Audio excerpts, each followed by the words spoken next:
Hello, and thank you for being a part of Digital Learning Day's Geekouts with the Office of E-Learning and schools from around Indiana. I'm Michelle Green, the E-Learning Development Specialist for INE Learn, and with me this hour are two districts that represented 8 who were participating in the Future Ready Summit last November in Washington, D.C. And I'll have them introduce themselves momentarily, but first, let me share a little bit about what we're doing and why. We started Friday Geekouts as part of Indiana's Digital Learning Month. And as you can see, a Geekout is simply a hangout on air where a group of enthusiastic educators, and today their students, are coming together to discuss a topic related to digital learning. And this hour's topic is Future Ready Schools. So welcome everyone. Let's go ahead and start with introductions. And I'll have East Noble go ahead and start us off.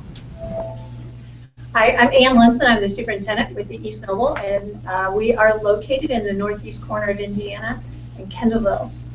And I'm going to let our students introduce themselves. Hi, I'm Daniel Birch, and I'm an 8th grader at UNMS. I'm Anna Becker, a 6th grader at Avila Elementary School. I'm Lydia Yoder, a 2nd grader at Avila Elementary School. I'm Joanna Foster. I'm a senior here at East Noble High School. And I'm Caleb Larson. I'm also a senior here at East Noble High School. Great. Thank you guys for being here. We're going to scoot over to Paoli. And would you guys like to introduce yourselves? Good morning, Michelle. Good morning, East Noble. I'll start with, I'm Casey Brewster, Superintendent at Paoli Community School Corporation in Southern Indiana, Orange County.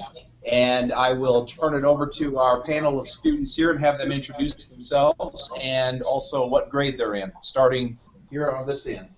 I'm Haley Owens. I'm in 6th grade at Troop Elementary. I'm Chase Meehan, and I'm a sophomore at Paoli High School. I'm Olivia Beck, and I'm a junior at Paoli High School. I'm Nick Delford. I'm an 8th grader at Paoli High School. Great. I love that we have all the different grade levels represented. You guys are fantastic. Thank you for getting out of class to participate with us today and being with your superintendent. I'm going to ask our superintendents the first question, but most of our talk is going to really be a question. Our discussion will be the kids, but I'm going to let the superintendents go first so they don't feel left out. So how have you made digital learning a priority in your community? Dr. Linson? Yes. What we've done, well, we started a one-to-one initiative 4 years ago, and what we felt was important is that all students have that access. So we were very fortunate to have the resources to provide a device to all of our students in grades kindergarten through 12th grade.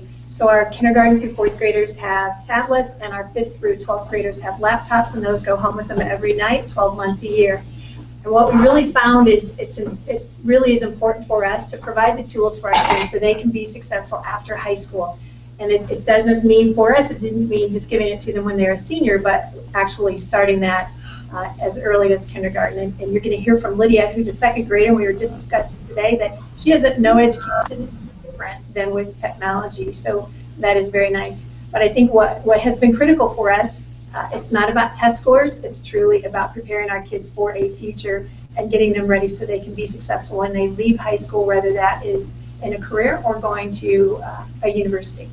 Great, and I have to just say, I go around all the time talking about how kids are not digital learning natives, but you know what? I think Lydia is going to prove me wrong. I'm so excited to hear from you guys in a minute. Dr. Brewster? Yes. We've made digital learning a priority in our community first by starting with the understanding, the shared understanding that the most relevant and appropriate resources were going to be those resources that we target and acquire and curate for our students and staff.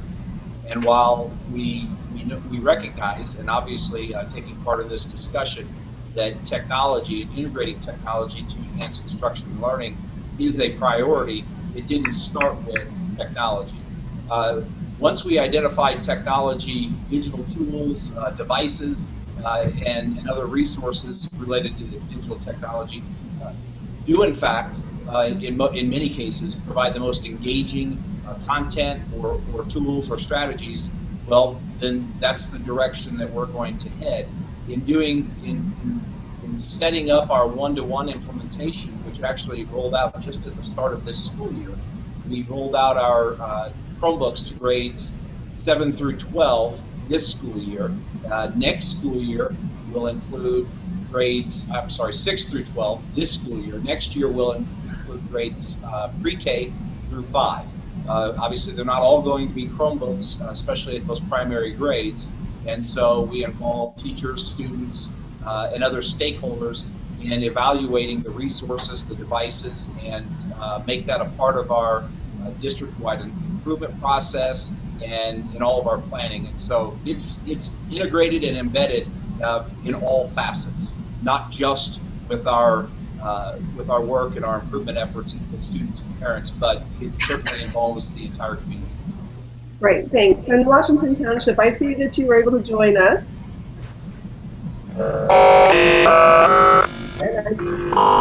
Not sure what's going on there, so we're going to come back to you.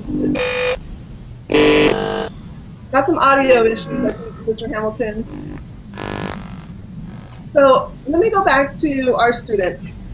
I don't know how much you know about what your superintendent was up to back in November, but they got invited to the White House. There were only 100 superintendents across the entire country, and 8 of them were from Indiana, and 1 of them was your superintendent. What do you think? You know, you've heard your superintendent talking about why they're doing digital learning, and they've said some pretty important things, but why do you think your superintendent was invited to be part of such a significant event? Anybody want to take this one at the East Noble? I got it. Awesome. All right. If I were to venture a guess, it's probably because East Noble's been progressive in the e-learning field for years now. We were one of the first to implement the one-to-one program, so we're kind of pioneers in that aspect. So I would assume that you were invited because she was there when the program was started and seen it grow. That's a very good guess. I would think that you're probably spot on there. Any other thoughts from the East Noble group? I would think it's because we've progressed so much as a school corporation since we've gone digital, and it's just been a big help throughout school. For you personally, what have you seen? How has your learning changed? I got my first laptop for digital learning in 5th grade, and I went from not understanding things that I couldn't look up in a book to having a laptop where I could actually look up things I didn't understand. It's helping me in ways that I can look up stuff that I don't know right off the top of my head, and it's making it easier for me to learn wherever I go rather than when I'm just around a teacher at school. You guys are seeing some payoffs from those early risk-taking decisions. That's excellent. Great. Paoli, what would you, when I talk to the student panel there, any of you want to take on why you think your superintendent was invited to Washington, D.C.? Well, ever since preschool, I've actually been around computers. So at a very young age, I was very technology. So it's always been the normal thing for me ever since I started school. Whenever I heard that we were going to be getting Chromebooks, I wasn't very surprised because we always seem to be slightly advanced in technology around. And our school corporation seems to value technology. So I think that's why we were invited. I could hear you, but very softly. So I'm going to ask that our other panelists, if they would turn off their mics when they're not speaking, and maybe we can hear each other better, and I'll do the same with mine. Let's go ahead and go over to Washington Township and try their audio again, see if we get a quick introduction.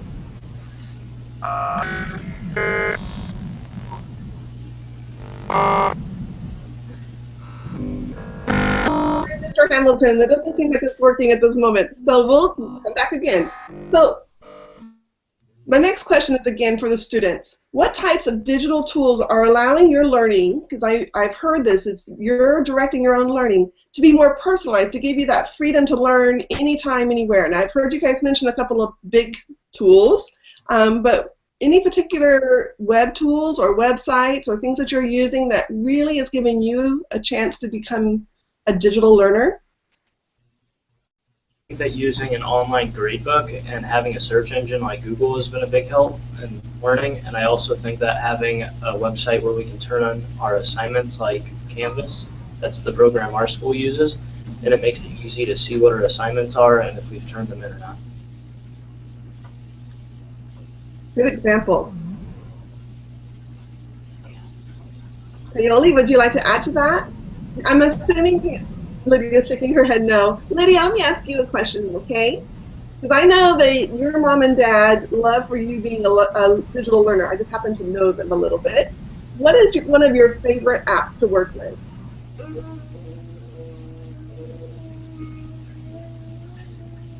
We'll give you more think time, no problem. Anyone else at East Noble? Is there something particular that you like to use to really kind of focus your own interests? My class uses Canvas, and we can do peer reviews, so we can grade other students' assignments and then give them an idea of what they might need to fix before we turn it in. And I think that really helps my class. Absolutely. Seniors in the back row, when you were that age, were you guys turning in papers just to your teacher, or were you turning them into your whole class like that? It was just our teacher, yeah. I think we very much expanded all of our views on how we turn things in now. Now we're more based on the students. Instead of just turning it into the teacher, we can collaborate with each other. And it's really helping us learn and grow as students as we further our education. Yeah, great point. Thank you so much. I'm so glad you guys brought that up. Paoli, you guys have been really patient. Are there any special tools or websites that you've been using that has really made an impact on your learning? Yeah, can you hear me okay? Sure can. All right, yeah, we use quite a few here with our learning environment. For starters, we have our own website for the school. We have PHS website, so where we can check our grades on what we call pass, but it's actually family link. We use My Big Campus, and we have classrooms on there we can log into. We use Noodle tools, and that helps with citations and note cards and papers for English. That really helps having the Chromebook. Then we can take our citations and put it right into the papers. We really don't have to worry about having computer time or time to work on our papers. We use Google Classroom for projects. Group projects really works because if the teacher can share it, they can share it with the school inside the paper. So then they can create their own projects within themselves. We use Padlet to where you can post ideas. We usually use that in the newspaper. And so with Padlet, you can type it in and they'll see it immediately, everybody that's on there. And then we use Quizlet, and that's used for note cards as well. So it really does help with our learning. That's a pretty powerful list that you just shared there. Thank you so much. So we're going to go ahead and try Washington Township again and see if we can say hi to their students. Can you hear us? There's a little bit of an echo. Maybe you have two connections going, but yes, we can hear you. So let's let the kids. All right. Good morning. Hi, Mr. Hamilton. Can you tell us who's with you, or let the kids say hi? Sure. I am at Greenbrier Elementary with Danielle Hassan's 4th grade class. I'll let them introduce themselves now that we're all connected here. Hi, I'm Joshua. Hi, Josh. Hi, I'm Taylor.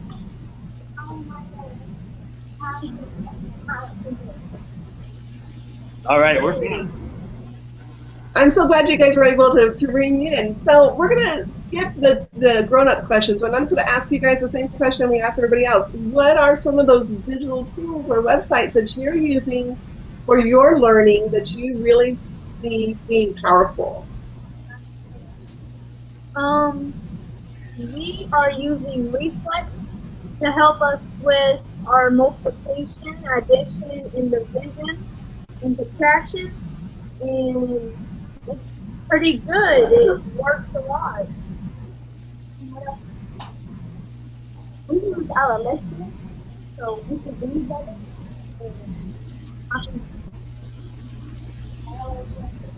Yeah, I don't think we can hear the back row too much. So might speak up or bring the mic closer. We use Movie Max to learn about reading and math, and help us for other stuff we help with. And Movie Max helps with the reading. That's awesome. We also use My Big Campus, and it's like a safe website that we use to talk about anything that we can join groups to help us with homework, math, subtraction, multiplication, and division. So that's a lot of people use My Big Campus. Even the high school kids are talking about it. Do you ever use it from home, or do you only use it at school? Oh. Both? Awesome. So just because school's over doesn't mean your learning is over, right? Very cool. What did you want to share with us? We research things so like for our projects and for our grades and things. And, do you have a favorite subject you'd like to research? Indy 500. Awesome. You are a Hoosier kid, I tell ya. Thanks, guys. So I'm going to go back to, we've got this pretty hefty list now. I'm going to go back real quickly and ask our leaders, our adults in the room, what did you have to do to get your building ready? Because part of being future ready is the infrastructure. Because when you start having students that know these amazing tools are available to them, you need to be able to support their access. So what are some of the resources that you would suggest as one who's beginning this transition? And since we've got Mr. Hamilton connected at the moment, let's go ahead and start with him. All right, thank you. So, you know, we are that school district that's, you know, in the beginning phases of this process. So we have really focused on infrastructure, building out Wi-Fi, making sure that, you know, our pipeline in can support devices. We're adding access points so that we can get full carts of devices all on one AP in a classroom. We're also currently in the process of selecting an additional LMS to run alongside My Big Campus to provide some of the higher requests that we get from teachers that are saying, I need to do more. So we're really laying the foundation right now at this point to get going. Great, thank you so much. So you're thinking not just having enough devices, but different ways to access the information? Good absolutely, absolutely. You know, we've always taken the stand that it's not about the device. So we're trying to make a similar platform across all areas, K-12. That's why we're really investing in the LMS. Thanks. Dr. Brewster? Before we implemented the one-to-one, before we rolled out any devices to students, we did spend a great deal of time and resources on the infrastructure, and not necessarily a plug for ENA, but to just describe what we did. We first started with an assessment of our sites to determine what we would need to install, what type of cabling, what type of access points to make sure that we had the density. Also, in pre-planning, going back a few years for the E-rate funding, we had all of that put together so that the summer before we rolled out our first devices, we had ENA Air installed. And so we have 100% wireless coverage through every square foot of our school buildings. In fact, you can walk from the junior senior high to the elementary school without ever losing your connection. You log in with the same credentials wherever you're at, and so students now are free to collaborate and move about. And I will say also that we didn't discount the importance of extending that coverage outside of the school walls, because we have outdoor learning spaces. But until I'm so excited, until we were awarded the 2015 digital learning grant, that was put on hold, extending that wireless coverage outside of the school buildings. And so that's the next step this summer going into next school year. And so the infrastructure is key. If you don't have that, if you don't have 100% coverage 100% of the time for 100% of your kids, then you're not ready to roll out the devices. Great. Thank you. And congratulations again on earning the digital learning grants. I know you guys worked hard, and as did many. Dr. Linson, you guys were early adopters, so you were learning right as the ball was behind you. What are some of those great takeaways that you can share with people who are just coming into the team? Well, we too believe it's extremely important to have that Wi-Fi available to our students. And so when we started, we probably didn't do it in the traditional method in terms of piloting and lots of research and visits. We actually made the decision to move one-to-one and then started doing some other types of visits and determining what we needed. But we had in our mind that if we were going to do it in such a short turnaround, we needed to do it right the first time, and we needed to make sure that we were providing all the resources possible for our students and our staff. So I believe that the suggested or recommended requirement for bandwidth is 100 megabyte per student, and we are at about 150 right now. However, come July 1st, we'll be at 225. And that's really important to us because we want to ensure that our students have the ability to access whatever they need and not worry about the system slowing down, being overloaded. So we're very pleased that we're able to do that.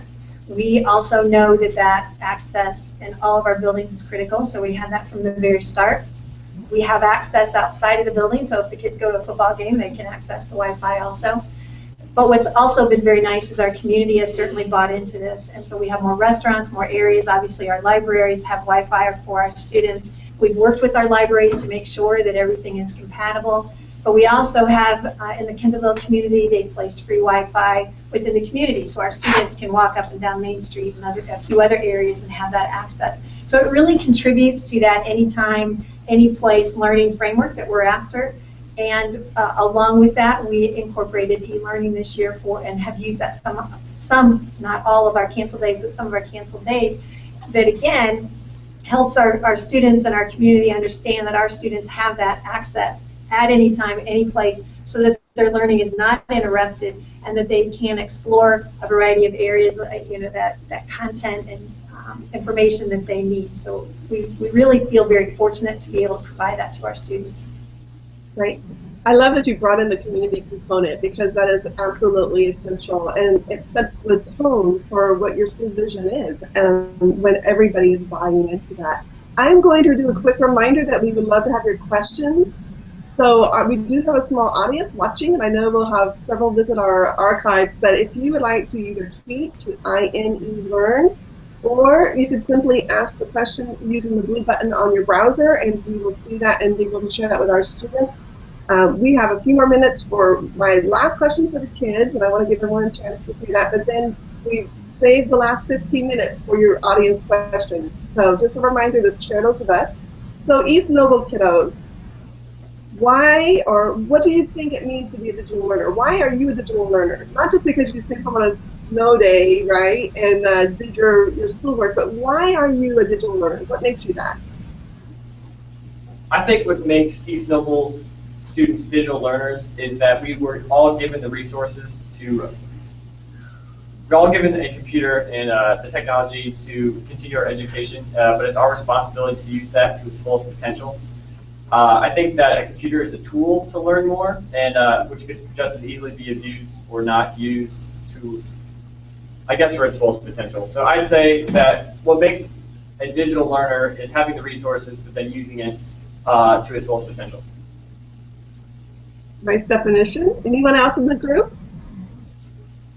I agree. I think that having a computer doesn't make you as much of a digital learner as standing in the garage makes you a car. You have the laptop, but you have to be able to use it to its fullest potential, like you said, to be a digital learner. And that means that you have the responsibility of using it as much as you can, and that's checking your grades online, turning in your assignments on time, because now we don't have an excuse, because we can't forget to turn in stuff anymore, because it's always right there that we have to turn in by this date. That was a really nice analogy using the garage, and you're right. To delegate your homework, it's a little bit more complicated, doesn't it? Anyone else want to share theirs before we move on to another district?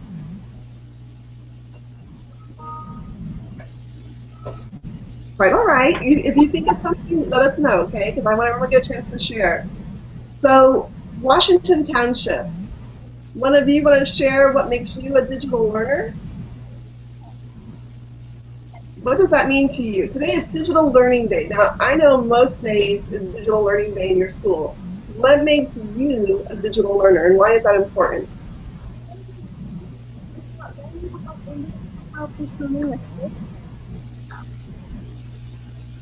Want to try that again so we can hear you better? Indiana became a state. We read books.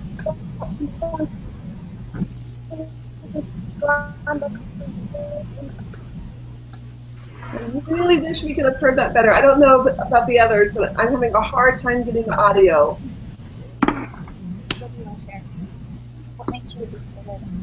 What makes us a digital learner is we learn through technology. We develop math, science, history, and other stuff. Technology. What makes us digital learners is that we use our computers to help us with our projects and to do good.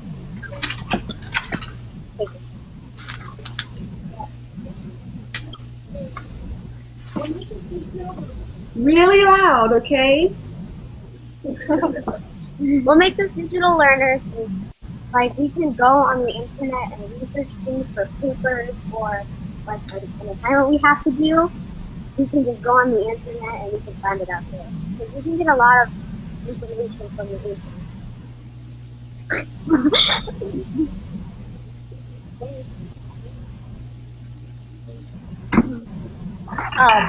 So I'm the teacher for the students. They're so awesome. We do a lot in our school to integrate technology because they need to learn how to use it. We know that the world they're entering into is way different from when I was a kid.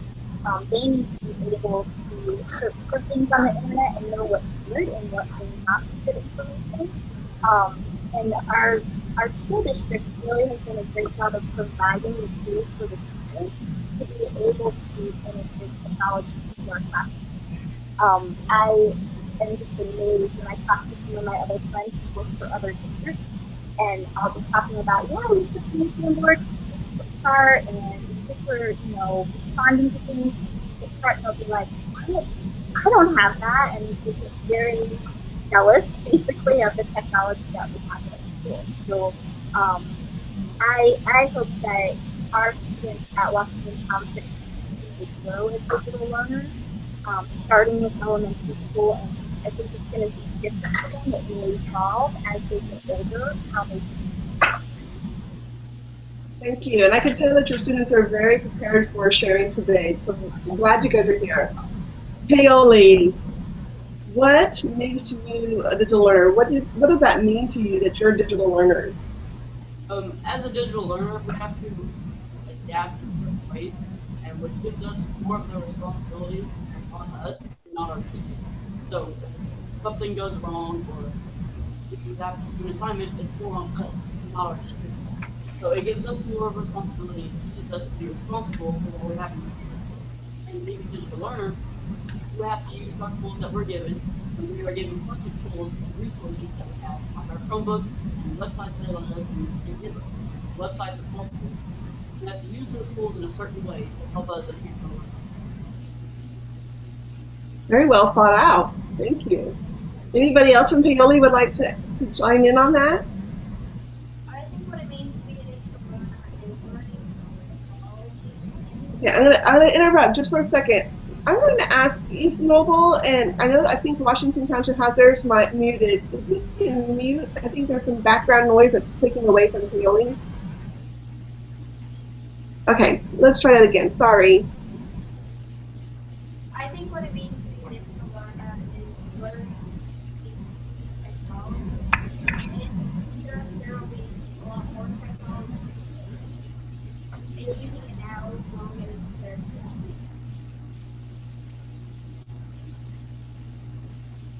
Thanks.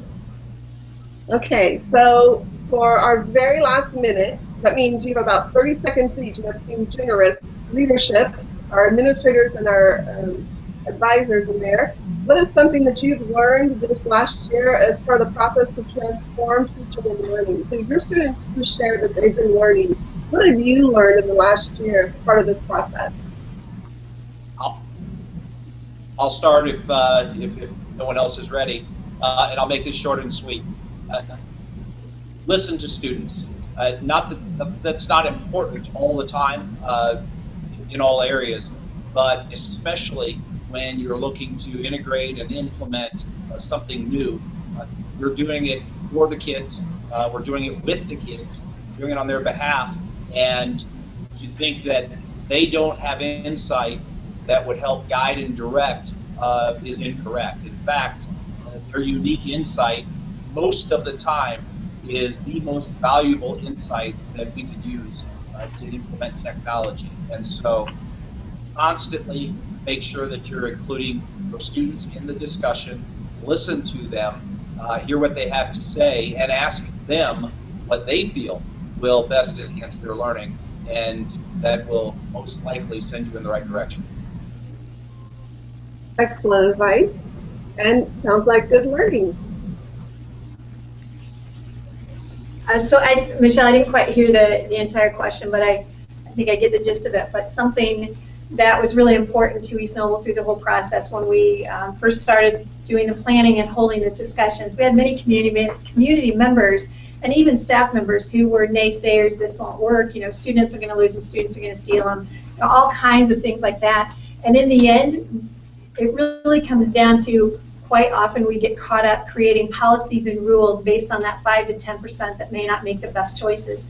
And so we had made the decision that we're going to do what's best for that 90 to 95 that do make good decisions and what they truly need, and we'll just deal with the other 5 to 10% as it comes along. And that's pretty much what we've done. And I think a good example of that is every student, K-12, has an email address and they use it very well, but we quite often hear from people, oh, well, a kindergartner can't do email. And I think we could ask Lydia, do you email? Do you email Lydia, your teacher? And how does that go for you? Pretty easy. Easy? Do you do it every day? Mm-hmm. Yeah.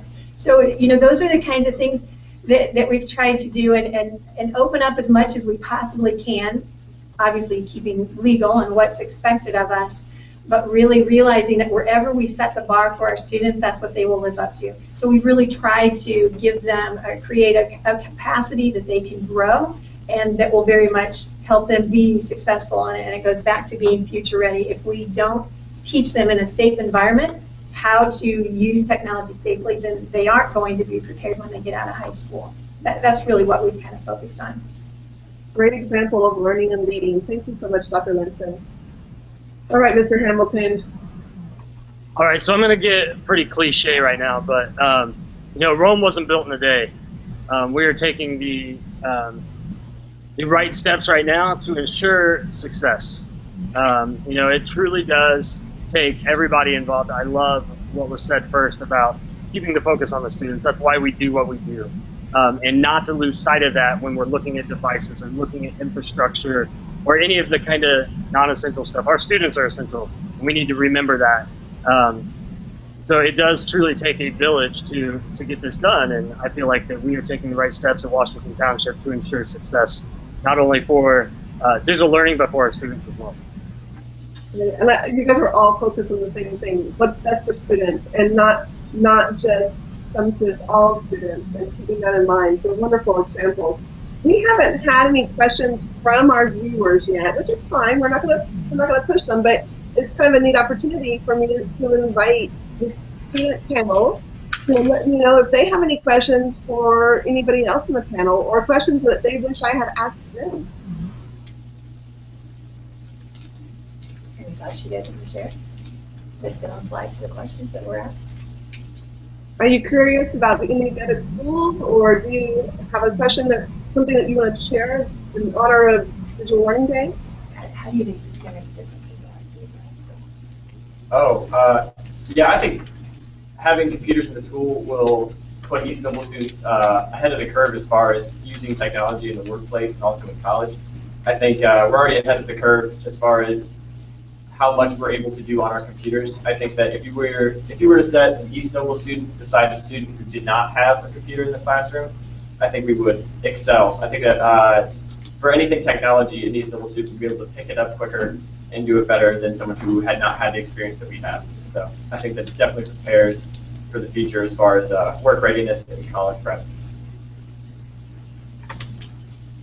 Well, I'm going to go ahead and say goodbye to Wayne and Washington Township. They have to get going, and we're appreciative of them being here. Thank you all. Thank you to our class for joining us. That was the most important part of all. You guys are awesome, and thank you to the teacher for sharing the time.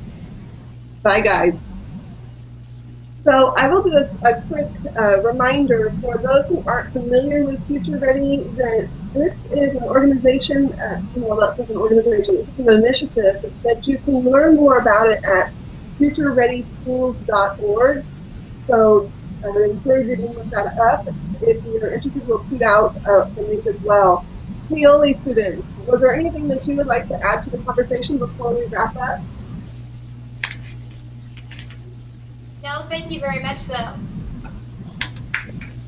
Well, you're most welcome, and thank you all for being here. Really appreciate you sharing Digital Learning Day with the rest of INE Learn, and can't wait to follow you guys. I hope that you're stop, drop, and tweeting today, and maybe it may not be on Twitter yet, which is probably appropriate, but I have a feeling her parents will share some wonderful things. So we'd love to see all of our high school students and our older middle school students, if you encourage your teacher to stop, drop, and tweet some of your digital learning takeaways today. Thank you all for being here. You're amazing inspirations, and as students, I applaud you guys, because really, you are what makes your school a success. So thank you so much for being here today. We're going to go ahead and stop.